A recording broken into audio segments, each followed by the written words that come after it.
nagka-Diyos, ang Diyos ang iyong kayamanan. May mo kalipay ang Diyos sa iyong kasukasa sa iyong kinabuhi. Regardless kung ano yung sitwasyon, parang I'll tell you, parang bisan walay bugas, bisan walay kwarta, bisan may problema, palipayon ka rin hapon. Kaya ang source sa ulod na kalipay, walay pa ang Diyos, nahurap nila sa iyong kasukasa na sususpital. Regardless kung ano ang iyong sitwasyon. Ito ang importante sa tanan. Kaya mahal ni Jesus, parang kalipay. Ako ihatag sa iyo, pareho sa kalipay sa iyong kalimutan. Ang kalinaw na ako ihatag sa iyo, pareho sa iyong kalinaw sa iyong kalimutan.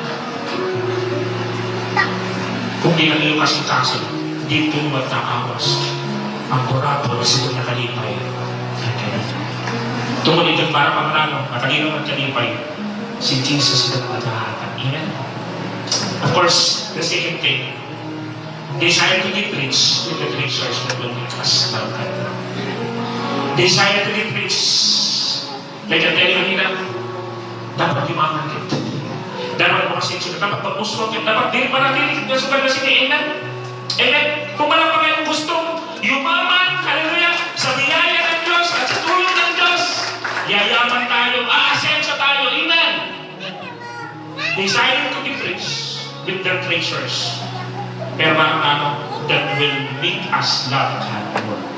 Na yung pag-asensyo nato, pagyaman natin, maghihimoy ka na mas lalo pa nato, hihimo mo ng Ginoo, pinaagis na naman kayamanan, pinaagis na naman treasures, pinaagis na naman kita wealth, na nakuha.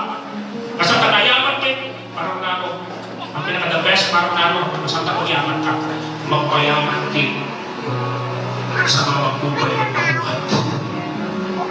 Magpayaman din sa mga utang, may naman sa dalang kingdom sa Ginoo. I-invest nato ang kayamanan sa dalang buhatong sa Ginoo.